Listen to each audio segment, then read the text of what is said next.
Hello, everybody. Hope you're well. Welcome to my regular Friday afternoon stream, Ask James. For the benefit of those listening on the audio, this is my regular stream on YouTube where I invite questions from the YouTube community, and we'll go through them for the next hour or so.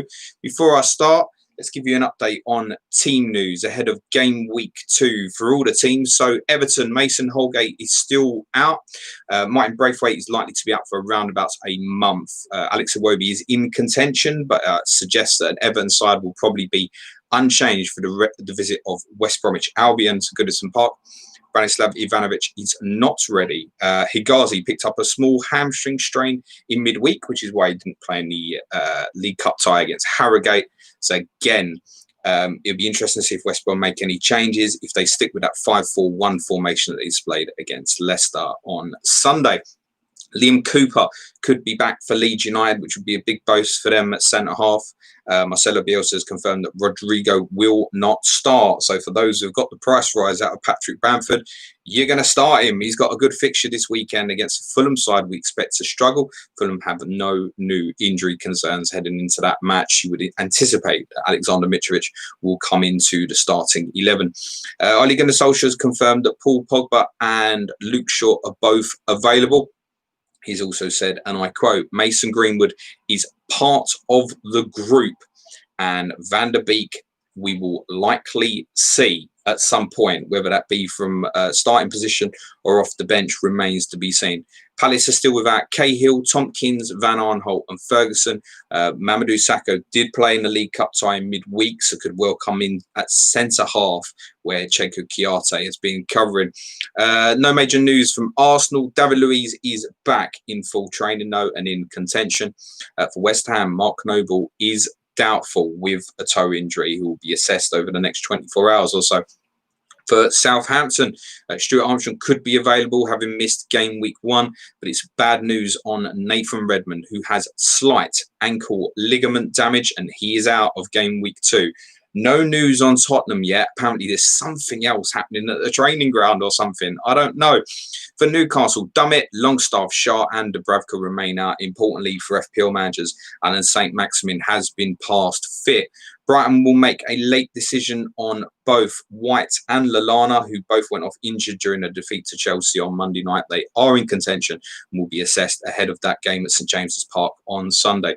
For Chelsea, Timo Werner has been declared fit by Frank Lampard, but the game will come too soon. For Ben Chilwell, Christian Pulisic and Hakim Ziyech, they are not ready. Thiago Silva is working on fitness. Mateo Kovacic will be available again following his ban in game week 1. And Jorginho, who did pick up a knock in the fixture on Monday, should be available. Liverpool have no fresh injury concerns in what many would consider the highlight fixture of game week 2. Alex Oxlade-Chamberlain remains out. For Leicester, Ricardo Pereira is aiming for a return towards the end of October.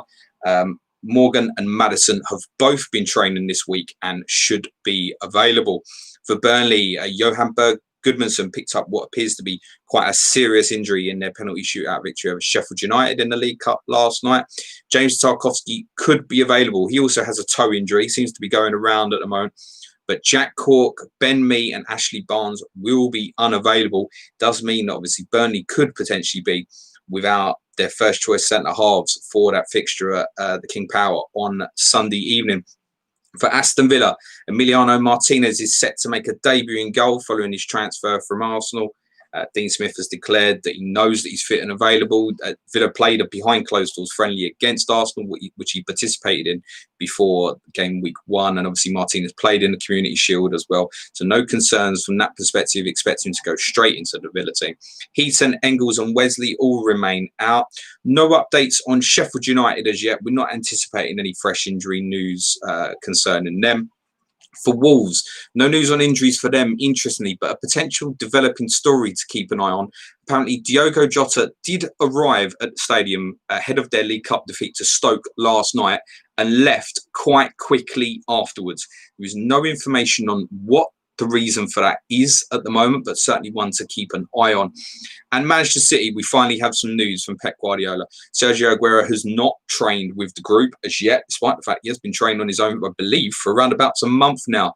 Aymeric Laporte is unavailable according to Guardiola, but I would stress that the game is 3 days away, and Guardiola has stressed that he's only just returned. So, look, the game's 3 days away. Guardiola may need him Monday night, but he has at the moment ruled Laporte out. Has said Riyad Mahrez is available. There is no update on Bernardo Silva, who did pick up an injury on international duty for Portugal, but there's been no update on him, so we would have to assume that he is fit and available. That's your team news as it stands for game week 2.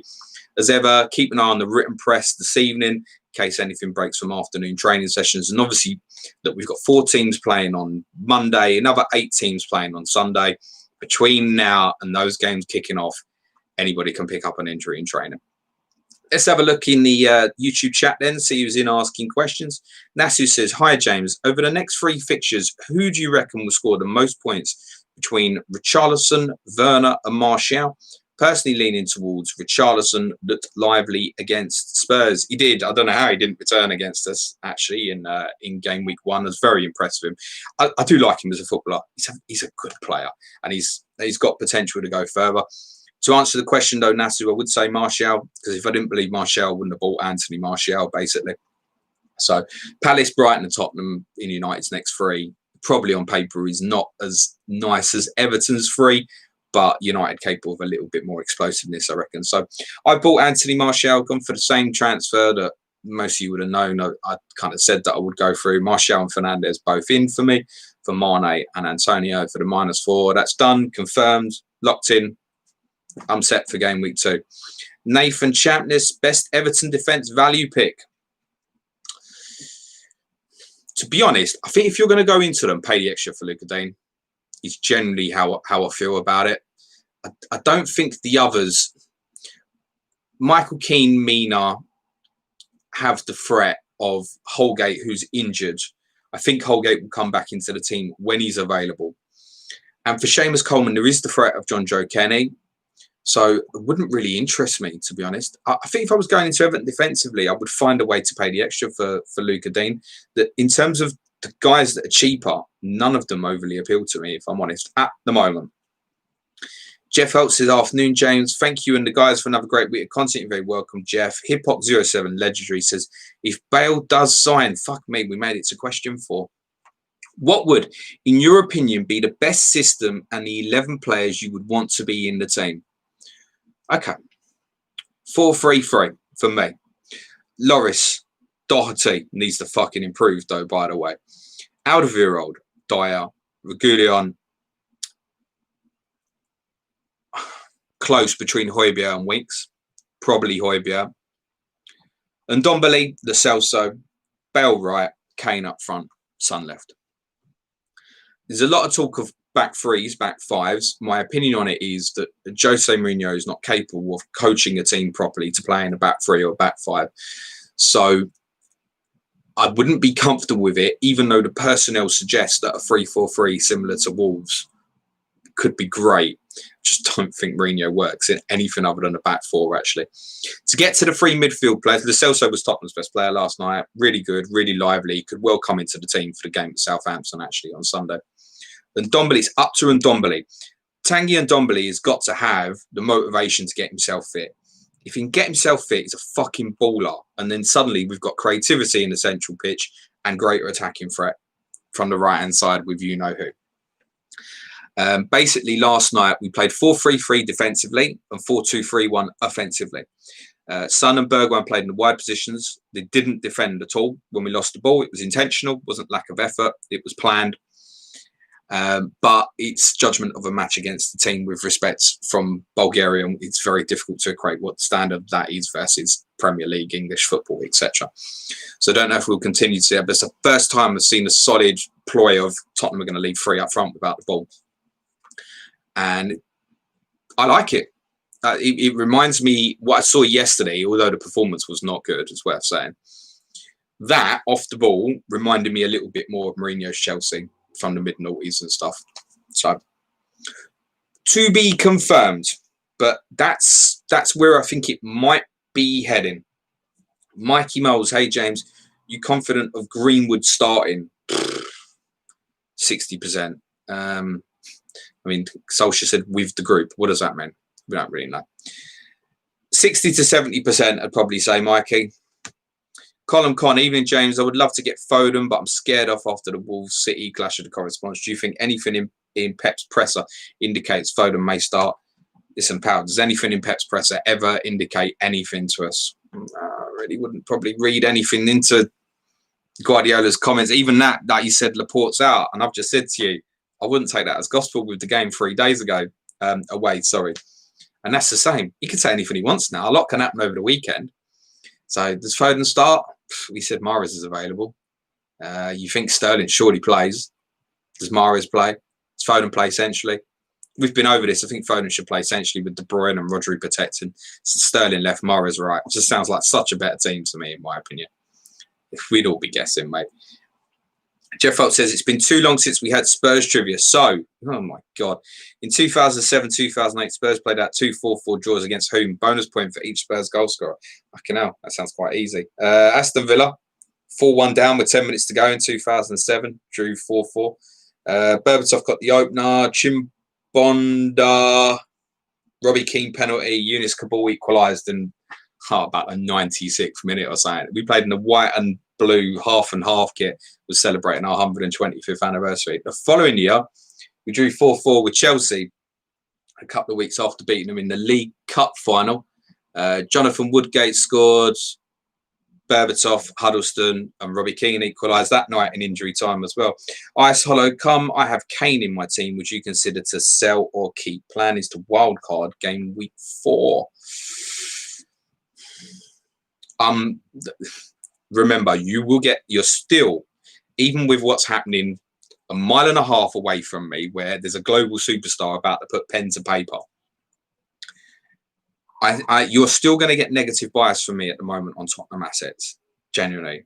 No regrets, obviously, without that I didn't start with any. No consideration to get any this game week. With Manchester United in game week 4, definitely not keen either. And the Newcastle fixture in game week 3 may be tougher than it looks on paper. I can't really answer that question without knowing what your plan is. But my idea on Harry Kane always to start with was Harry Kane will probably score in 70% of games roughly. And when he scores, he'll generally get 1. He is at his value not going to be a player that you're going to captain or have the confidence in to captain often, unless the Welshman comes in and Spurs start playing a little bit differently, then it could come back onto the radar. You've probably captain Bale though, by the way. So, to be honest, when you look at Martial's fixture this game week, Richarlison's fixture this game week, Aubameyang, if you haven't got and you want to switch the funds, there's some players out there, some very good fixtures this game week. So, for me, it would be a sell, but Harry Kane will score in any game at any time.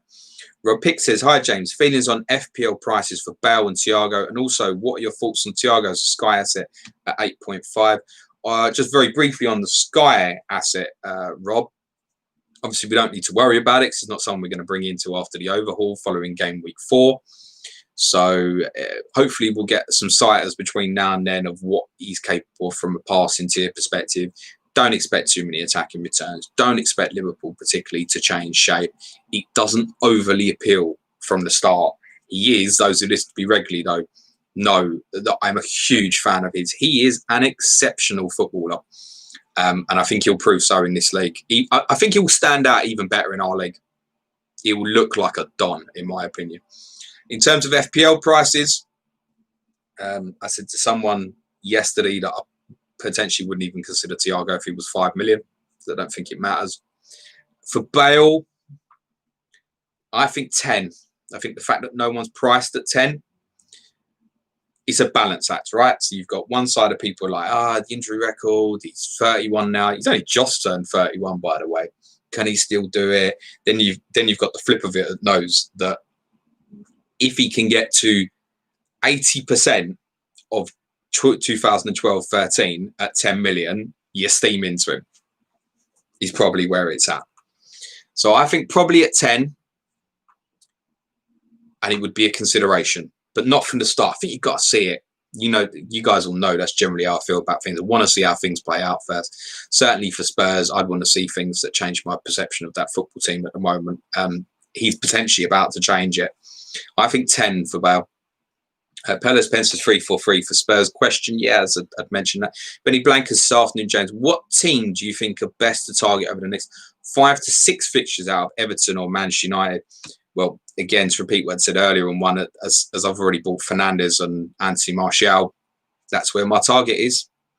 FPL Bulldog, hi James. How will Reguilon fit in at left back? We would be in a position to get attacking returns. We have all seen Jose shifting the right back forward while the left back drops back. There was balance again last night. Davis and Doherty played the same as more traditional fullbacks. Davis, again, is partly because the opposition was allowed to bomb on. There was no natural weightage towards attacking down the right-hand side. And this is how I want Tottenham to play. Reguilon's coming in as an attractive and attacking left back who we know was linked with Manchester United, quite highly sought. Tottenham have got hold of him basically because they've agreed to, one, it seems like he wants to come with Bale actually, and B, it's already agreed that there's a buyback clause for Real Madrid, which if the guy smashes it, he'll be back at Real Madrid in 12 or 24 months, by the way. So Tottenham have compensated to try and get this deal done, and that's what's pushed it through. He is not going to be playing like an inside centre-half. I'm pretty sure of that.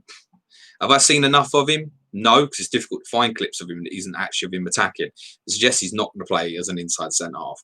There can be no question that he will be an upgrade on Ben Davis. I'm absolutely certain of that. And I've got a lot of love for Ben. He's defensively, he's quite solid. He plays safe.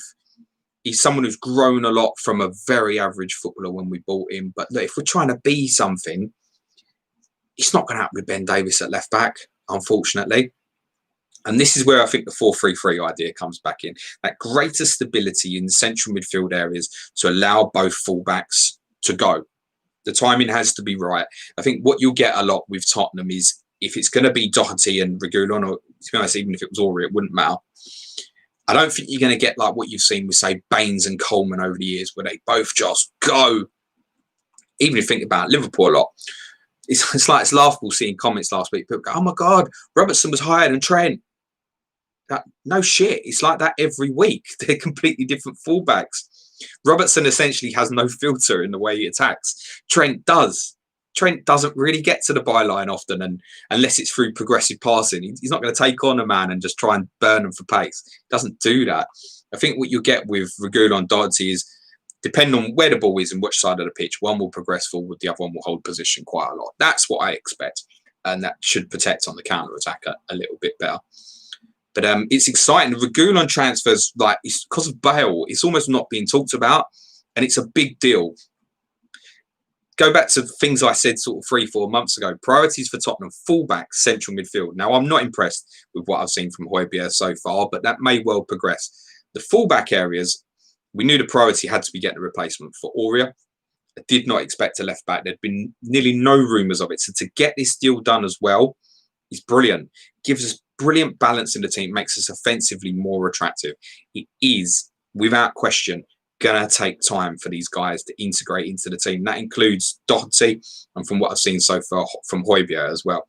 Doherty, I'm not impressed with what I've seen so far either, by the way. And forget that from an FPL perspective. In terms of what I've seen as supporting my football club, he can't recover. It's quite bad. So it could be that he's very short of fitness and he needs games to get that up. Might be part why he played again last night. But not overly impressed so far. The demands of the situation, small pre-seasons, COVID, starting quite quickly, going quickly into important, high-tense games, is meaning, I think right now, that just generally across the board, it's going to take the majority of players time to get fitness up and integrate into teams. Now, you get exceptions to the rule where probably a few of you are sitting there thinking, mate, James, did you see James Rodriguez last week? Yeah, of course I saw James Rodriguez last week. He completely dominated my team. James Rodriguez is also a world-class technician that stands him away from other people of less technical quality. FPL Bulldog, that's the one we just did. Virendra Chowdhury, hi James, best replacement for Ali, 0 million in the bank. Probably James, actually. Timing looks good. For the love of Liz, hi James, not planning on wildcard for a while and have 0.5 million in the bank. Good for you, mate. Thanks for wasting 10 seconds of this conversation. Ice Hollow come between Foden, Greenwood, James, Mahrez. Who do you think is the best option for the next couple of weeks? I quite like the Mahrez idea, actually, but I think James is the safe play at the moment. For love of this, he's finished his question a long time later. Is Son to Rashford or Ings to Martial a better move? There have been some rumours about Danny Ings this week, and Tottenham's been mentioned as well. I don't know what's fucking going on at my club. Where Hassan Hootel, after they lost to Brentford in the week, refused to confirm that Danny Ings would definitely stay at the club, and there may well be some interest, which is a little concerning. Danny Ings is definitely staying for me. Keep playing against that Tottenham team at the weekend, though. Son to Rashford, Ings to Martial. It's probably Ings to Martial, actually. He's probably the better move, mate. Marcus de Giza, I've just logged on to see your joyous face about Bale. Look, he is the best player I've ever seen play for my football team. And whatever anyone thinks about him or me, I can never stop being what I am first, and it's a fan of my football club. So, yeah, I'm excited. The best player I've seen play for us is coming home. People forget. I think it's easy to forget as well. He broke into the team when he was 18. To use a term that many of you don't support Tottenham will hate, to us, he feels like he's one of our own as well. We saw him development. We saw him suffer, go through the injuries, the jinxes, the unbelievable amount of games that he went through without winning a game. 2.5 years. Gareth Bale went 2.5 years without scoring a goal for Tottenham. Didn't have any loans or anything like that. The poor fella was injured so much, and a lot of it came from the physical attributes and the change of his body, where he turned up like a boy. And by the time he ripped Maicon apart 3 years later, he was a bastion. He was a beast of a player with all that pace and power. We have every right to be excited. None of us are deluded enough to think we're getting the Gareth Bale of 7 years ago. But Gareth Bale walks into Tottenham Hotspur and is instantly the best player at the football club. Pronto. So I have every right to be a little bit excited about it. And you lot know me. Like, I'm down on Tottenham a lot. If we're shit, we're shit. If Bale plays and he's shit, I'll tell you he's shit. At the moment, I'm definitely allowed to be a little bit excited. FFI this afternoon, James. Hope you're doing good despite last week's result, mate. You're a toughie. Congratulations. My question is, what do you think about starting Podence at home to Man City as a differential this week? Well, I very much recommend yesterday's Clash of the Correspondents. We had Bradley Parker on. We previewed the Wolves Man City game. Now, this was prior to Wolves losing last night to Stoke. We think Wolves will probably go 3-5-2 on Monday. And our thought was probably that Jota would play up front with Jimenez to start the game. Then they'd move Traore higher later in the game. Just think they'll probably shore up a little bit. Now, what's happened with Jota last night leaves things a little bit confusing. And it could be that that's changed. I would think if it's a choice between Podence and Neto, I think Podence starts. But if Jota is available, we thought Jota would probably play, even though he didn't play at Sheffield United. That was the general consensus we came to. So, I don't know. It's Man City as well. Are you desperate to do it? FPL PTSD afternoon, James. Looking forward to a hopefully better game week this week. I've tried not to knee jerk too drastically. There's so much knee-jerking going on the basis of one game. Paul Whitehead, did Ali and Ings to Rodriguez and Martial ready? Congratulations, Eric Fordham. Hey, James, which two out of Lewis, Walker-Peters and Taylor would you start this week? Also, would you go Son to Rashford, Werner to Martial, or neither and bank the transfer? Quite like the banking of the transfer there, actually, oddly enough. You're probably going to get some fear there on Son's price. Werner's price probably going to take over. Do I think Rashford outscores Son this week? Yes. Do I think Martial outscores Werner this week? Yes. Definitely start Lewis, in my opinion, for Newcastle. I've got Walker-Peters and Taylor, and they're probably both going to be sub for me. I would pick Walker-Peters of the two if I had to start one, I think, because of what I said about Burnley and the issues with me out and Tarkowski potentially unavailable. But Burnley have had to recycle players defensively for a number of years under Sean Dyche and have always found a way. They play to a set system. To those players being out doesn't mean they can't keep a clean sheet against Leicester, for example. I just think if you play Taylor and you see that team on Sunday night and Tarkowski's not in it as well, you're going to think, don't fancy this much. So Walker-Peters over Taylor for me. And Nathan Ayres says, Bale. Mark Doyney says, Coys. Knew these things would be coming. Ronan Megan. Hi, James. Thoughts on Matt Doherty, both for FPL and Spurs in general? Haven't seen 2 Spurs games. Little rewind. I know you sent that question in before, but just covered that. FPL Cricketer, where's the hat? Okay, if you must.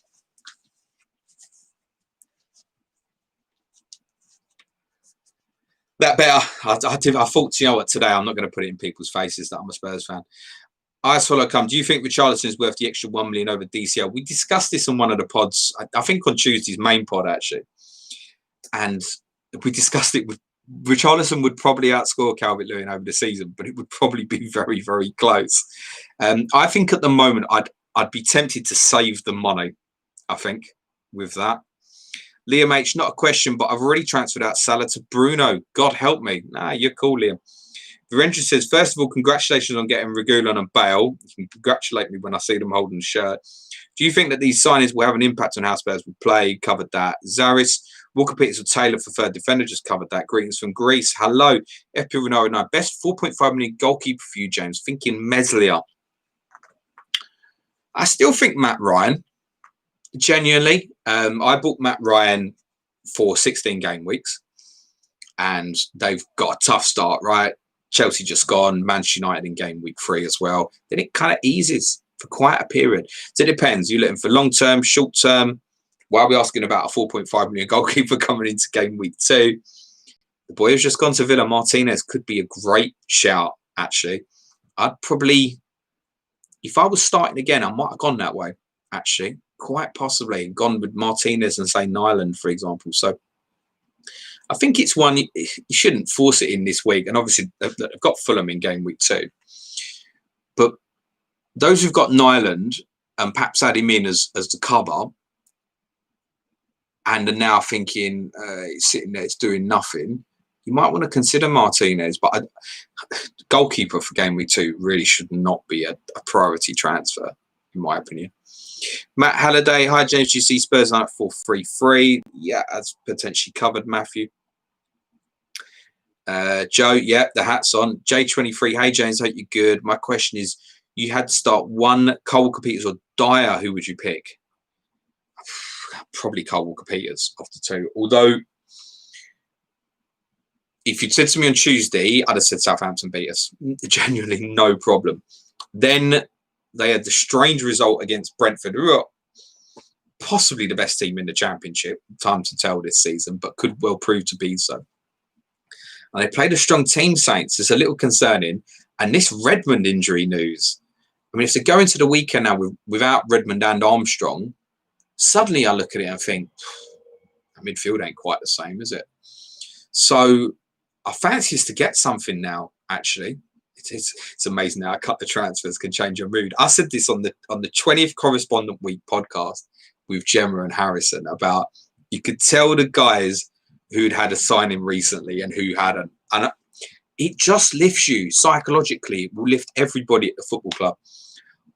That's really, really tough call between Walker Peters and Dyer. I would probably now just favour Dyer, actually. Brad Lewandon, hey James, congrats on the Spurs transfer news, but you're buzzing. Thoughts on Rashford? Currently got him in my wildcard, but slightly concerned no one seems to be talking about him. Brad, if no one's talking about him, lock him in your team, mate. FPL PTSD, are Everton a trap? Who knows? Just bear in mind how shit Tottenham were last week. So, different fixture now, different expectation. People expect them to win games now. The fixtures on paper, the next 3 all look very winnable. Can Everton get 12 points out of a possible 12 to start the season? Take a step back and think about that. Everton 4 wins in a row. Is that likely? They'll probably slip up in one of these games, won't they? Still, look, if they get 7 points on the next 3, I think Evertonians would take that right now. 10 points from 12. Brilliant start. They were very good Sunday. I was very impressed with them. I suspect they're probably not, to answer the question. I think the front 3 can all be viable options. Shikrant says, Vinagre replacement. Just about anybody, mate. Charlie Taylor is still, in my opinion, will be the best 4.5 million defender as long as he stays fit for the season. That would be my opinion. It doesn't give you a great solution for this game week with the defensive problems Leicester, etc. If you want someone to go straight into the team for this particular game week, I would go Luke Ayling of Leeds United.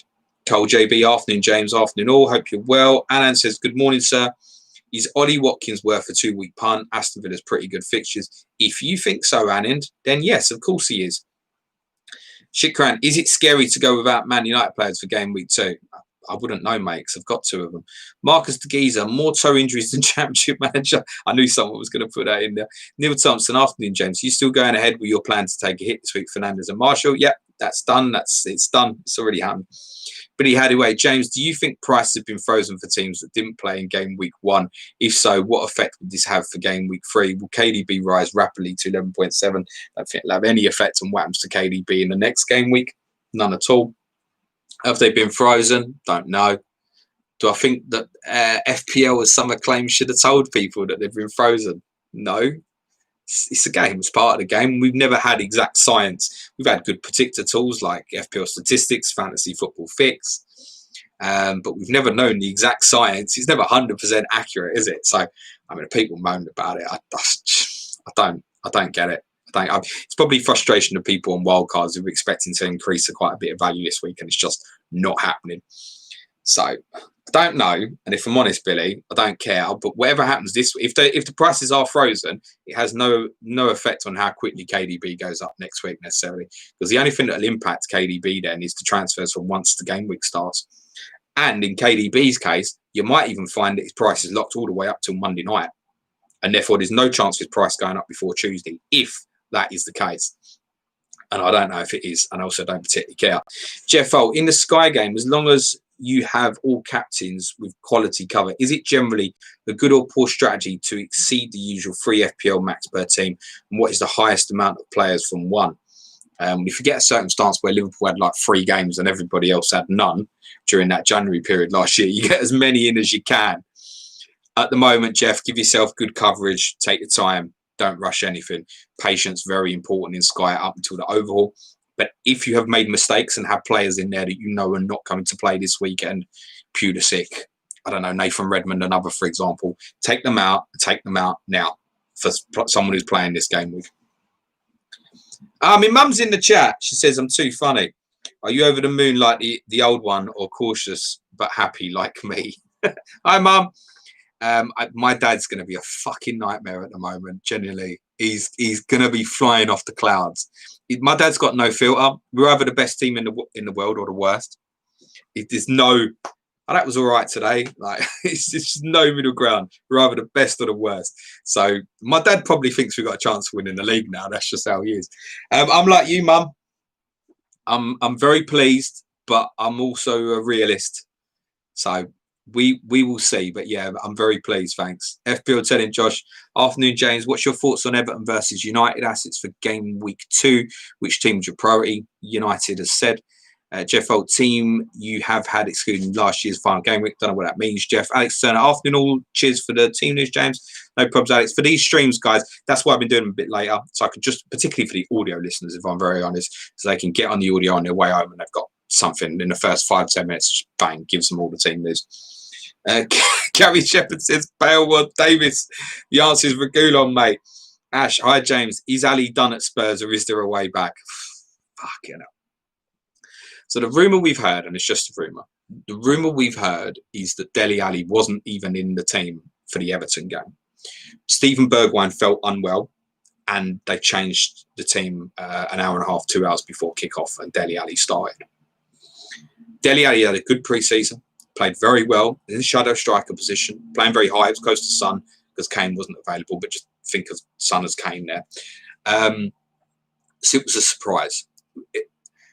The problem, if he's going to move to 4-3-3, then Dele Alli possibly is done. She doesn't work in that team. Could he play as one in midfield 3? Yes, but he's not good enough. Dele Alli's strength is breaking into the box, scoring goals, linking and being creative instinctively at the high end of the pitch. If Spurs are moving to 4-3-3, he's got a massive problem. If it's a 4-2-3-1, then I think what you'll find in the short term is he is competing with Lo Celso and possibly Bale to play the 10 position. None of what I said means that he won't play on Sunday, by the way. Generally, if you ask me, do I think Dele Alli starts for Tottenham on Sunday? I genuinely, as a percentage, would tell you 50-50. I do not know.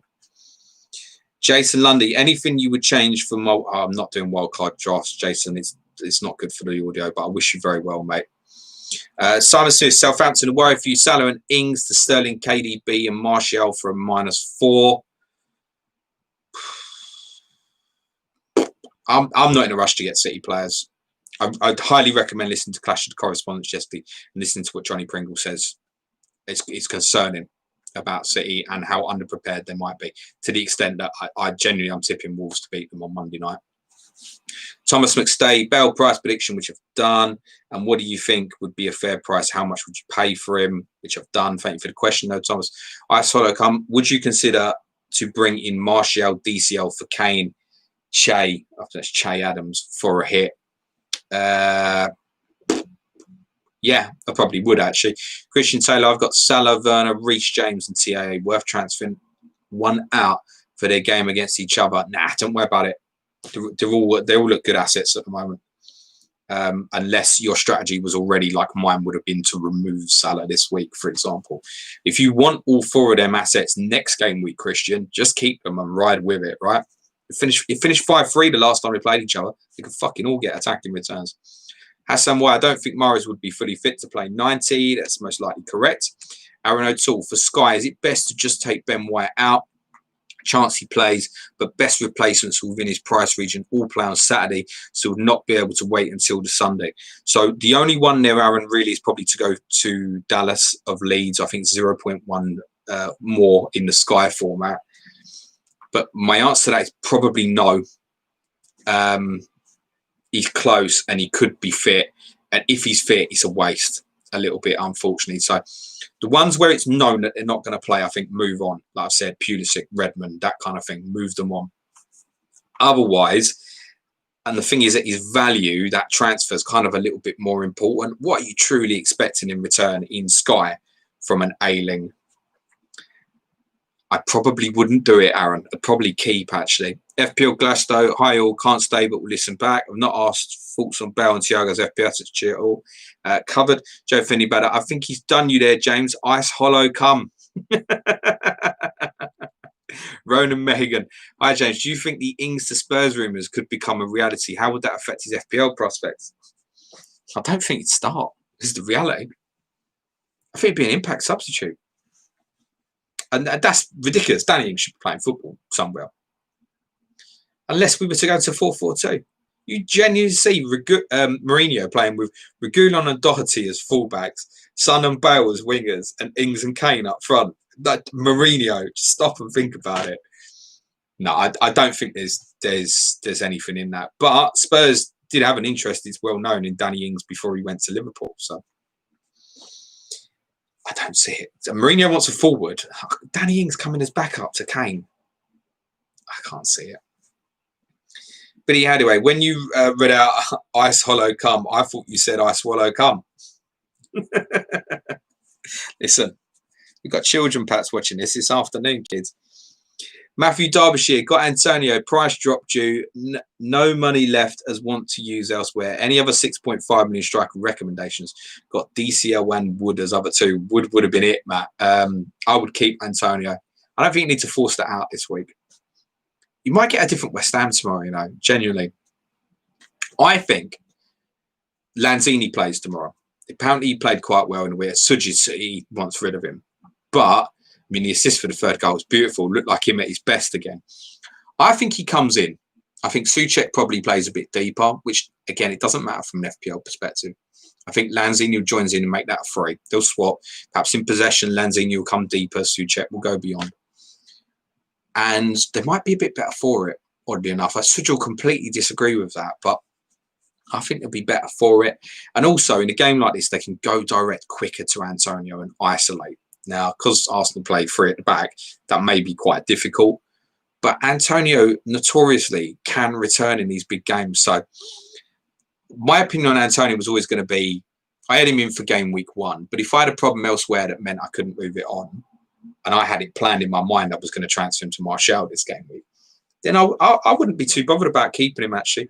I still think, although their fixtures are horrendous, I think he can still return. So I would keep him, Matt. Mark Byrne, afternoon, James. Have you ever been aggressive with hits at the start of the season to get the team you want? If so, did it work for you? I might be doing it now. There could well be another -4 for me next game week as well. That could involve KDB and something else possibly. But no, generally I haven't, Mark, so I wouldn't be the best place to comment on that. Generally speaking, when I'm aggressive and when I go for it with hits, I'm normally unsuccessful, is the honest answer. Jeff Holt says, that was way too easy. Part 2, a trivia question. How many people attended both matches and what was their names and addresses? There was like 35,700 at both of them, mate. I'm not giving you my address now. Billy Hadaway, Joe, I thought it was just me and my filthy mind. You guys love it. Hassan, why I've covered Delhi.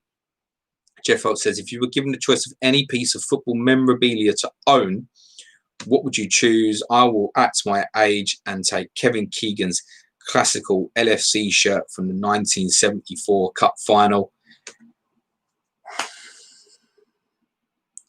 I want Pochettino's shirt that he was wearing against Ajax. That's what I want. Sam Streak, hi James. Don't have any questions. Just wanted to say thank you for your work. Absolutely love listening to the pod and streams. Good luck this weekend. Thank you, Sam, and to you too. Rio says, have to bench one from TAA, never. Egan, Reece James, Ayling, help.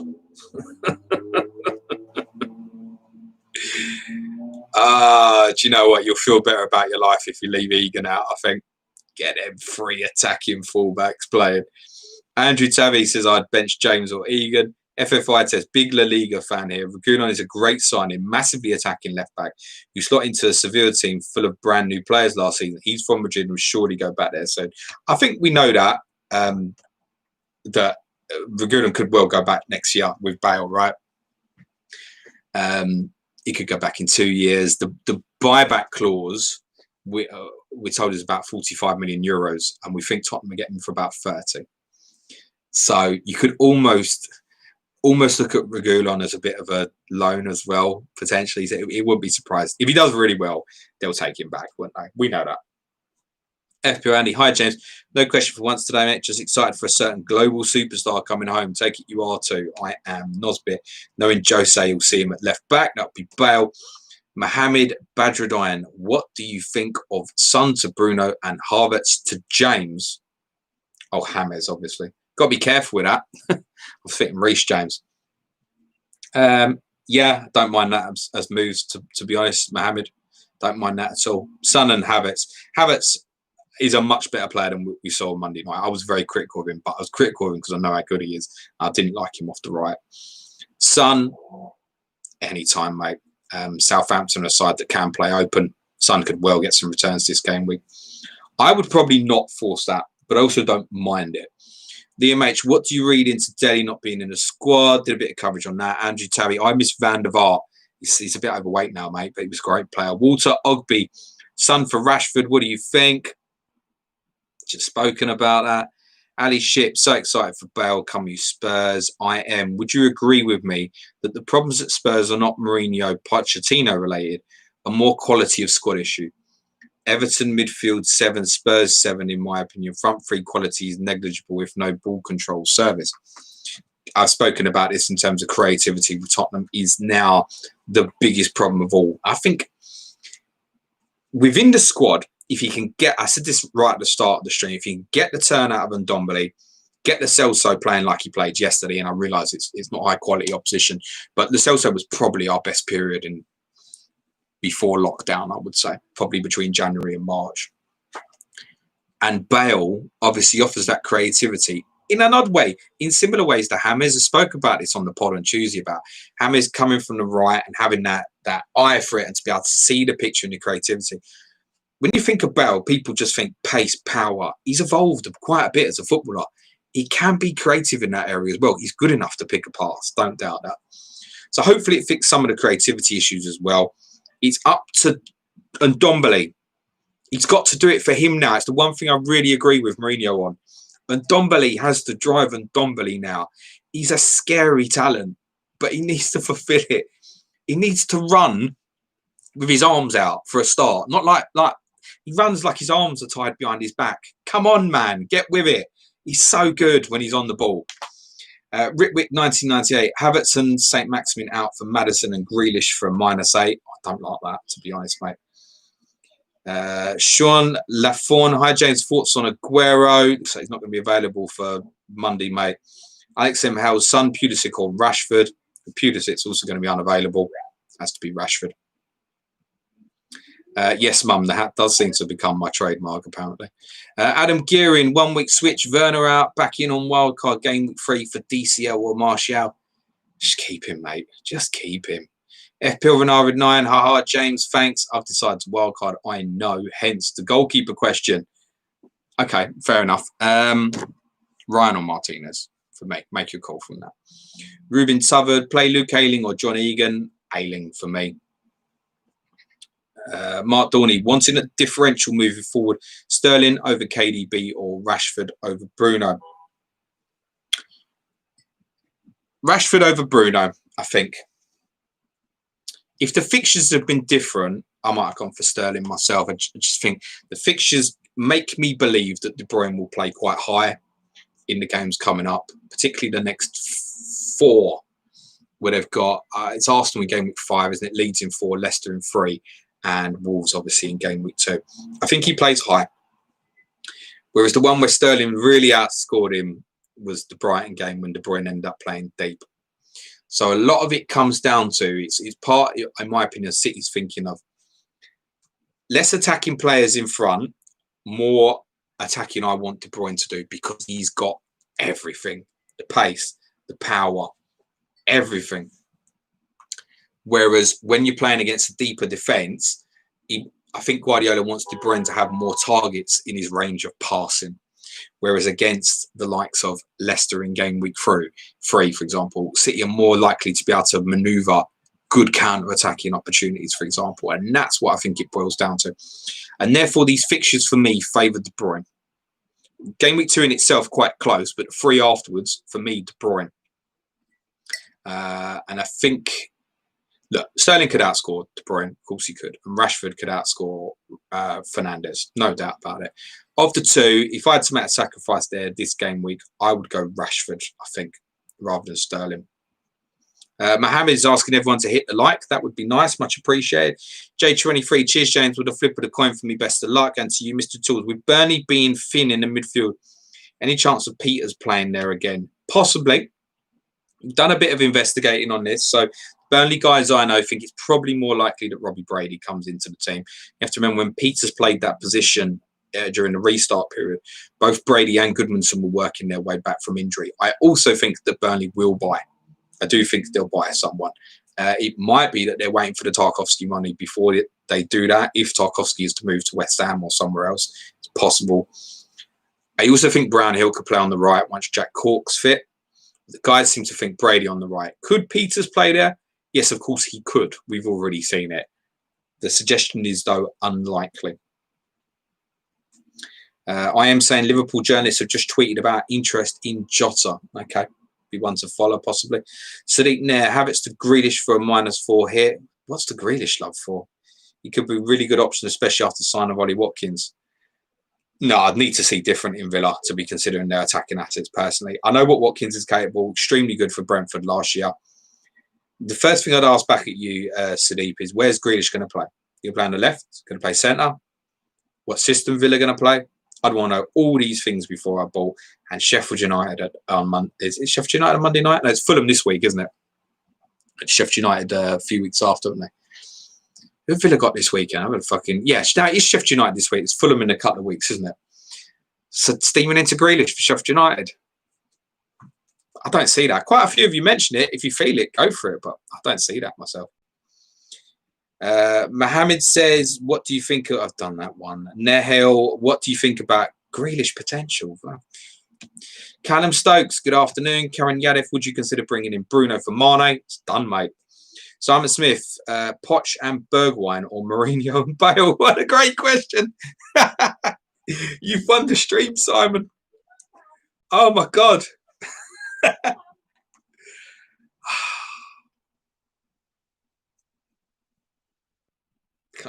think, to be honest, the way I feel right now, I take Bale. I also am of the opinion and feeling that most of you know I'm not a fan of Mourinho, right? But if he left tomorrow, I'm also of the opinion, don't go back to Pochettino. Pochettino be coming back to the same majority players who let him down 12 months ago. So is he going to get the turn out of them? I think Spurs would have to go different. So to answer your question, Simon, it's a brilliantly thought out question and I hate it. The answer is Mourinho and Bale. Derek says Rodriguez, or DCL or Rashford captain. What do we know about Rashford's fitness? The other thing, obviously didn't play for England, did he, in the Nations League games? There's no word on him today, so we assume he's absolutely fine. I think it was one where United pulled him out to give him a break, actually. I don't mind Rashford as a captaincy shout this week. Don't mind that at all.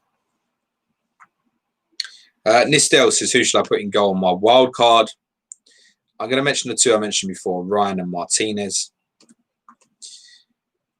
Sorry, I can't pronounce your name, but I've been Pulisic for Danny Podence, even though they play Man City. No regrets. All right, great. Nihal says, what do you think about going heavy at the back? That's fine. I'm okay with anybody's strategy. People say, can you go 3 up front? Can you go 4 at the back? Yeah, all these strategies are all viable and templates will change. They will change. At the moment, it feels like people are kind of leaning into maybe a 2 up front, weaker defensively. That template will change and it will change again. Alex Turner in Sky, I took from the pods 4 at the back is optimal, considering 3 at the back for me to fix problems is something you would be against. I'm not against it at the moment, Alex. The thing with the 4 at the back, it leaves you flexibility. So if you've got a cheap defender and a cheap midfielder becomes available, you can make that transfer, right? To be honest, the 4 at the back is more optimal because getting midfielders is difficult, rather expensive like De Bruyne and Fernandes, or the price points where you end up is kind of 8 million-ish, and the options, again, like last season, so far, don't appear great.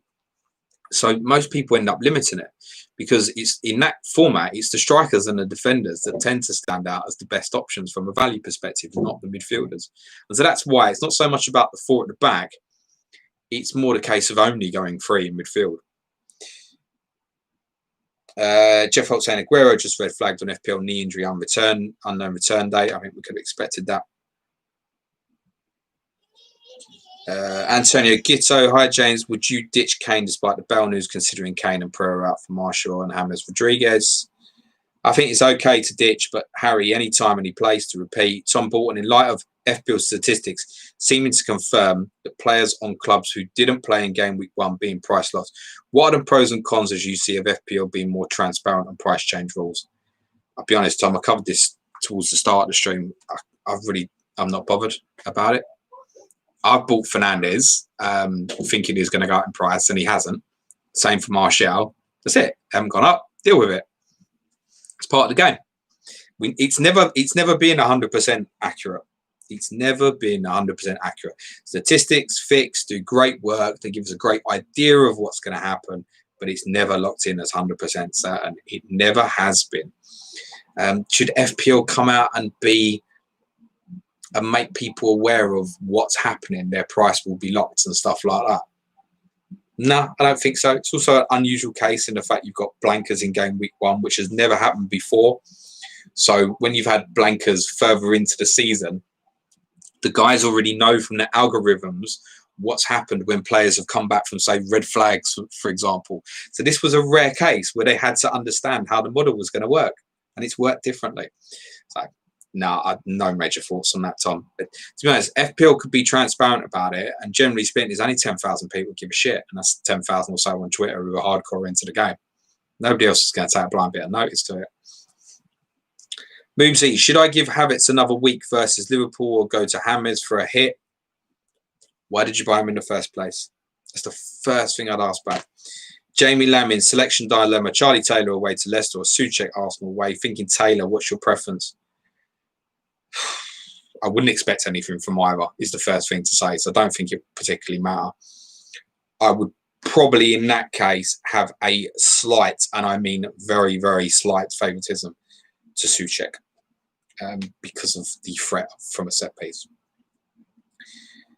Kartik says, is Ali out then? Do I sell him as Bale has arrived? Bale's not going to play this week, guys. Jason Lundy, best 3 forwards for the next 5 game weeks out of Werner, Kane, Martial, DCL, Jimenez. I'm backing Martial, Jason. Andrew Tavi, Grealish love is coming from Mark talking about him on FPL Black Box. He's transferring in. There you go. If Mark Southern says it, it's all true. To be fair, let me make this very clear. You should definitely be listening to Mark Southerns a lot more than you listen to me. No doubt about it. That'll be where it comes from. Okay, cool. Makes sense. It's not for me. Javid, captain Bruno over Aubameyang, good choice. It's okay. Yeah, absolutely fine. Aqua, Hoover is linked to Wolves, good FPL option. To be confirmed. And I feel like that for just about any linked player or new signing, very much a to be confirmed. Sean Lapford, Bamford keeps his spot. Do you reckon he looks decent? Good work rate. We do, Sean, because Bielsa said that Rodrigo will not start this game week. ZT football. Should I keep Greenwood? So you had him last week when he didn't play, and now he's potentially going to play. You're thinking of selling him. Okay, cool. Johnny Cook, Calvert-Lewin or James Rodriguez? What do you reckon? I favour Calvert-Lewin. As good as Rodriguez looked on the eye test, we don't know in this league yet if that's going to equate to attacking returns. Realistically, we don't know. And also West Brom will sit deeper. So that switch ball to Richarlison is going to be less likely. The space in and around the box to get a shot away, also going to be difficult. Tomorrow will be a good judge for James, actually. But I expect him to turn up and do well. But out of the two, I would favour DCL, actually. I am Liverpool centre-back Hoover gone to Wolves. Seems like Jota going the other way. What does this do to Podence? Bradley Parker is the man to ask. Listen, if Jota's gone, he'll be confused. But if it's because Liverpool's shown interest, then it's understandable. Jota's going to go there. He knows it's not first choice. It's interesting. It's the modern game, for example. I don't think Hoover goes straight into that Wolves team. Would be my instinct on that. J23, sorry, another question. Who would you pick first in your bench, Suchet or KWP? Probably just KWP, that one, actually. Bear Pounds, hello. Should you get rid of Trent? Never. Also, Hammers in for Son, if you like. Paul Whitehead, laters, mate. Have a good week. Love the pods. And now onto these streams. All good stuff. Right. We'll leave it there, guys. Thanks very much for joining us. I'll be on YouTube again, 10 o'clock in the morning. A lot faster paced. Remember, this has got to go out as an audio podcast. So these Ask James streams are never going to be 100 mile an hour, but I think I've covered the majority of your questions. Tomorrow will be fast paced, 10 o'clock, 1 hour until the 11 a.m. deadline in the UK. I'll be doing my team reveal for game week 2, although many of you already know who it is, my top captain selections for the week. I'll get through as many of your questions as I can. And then for 10, 15 minutes or so, I'm happy to take on some other questions once the deadline has gone. Enjoy your Friday night, guys. Stay calm. Be nice to each other. Good luck this weekend. And for the benefit of those listening on the audio, cue music, please, man child.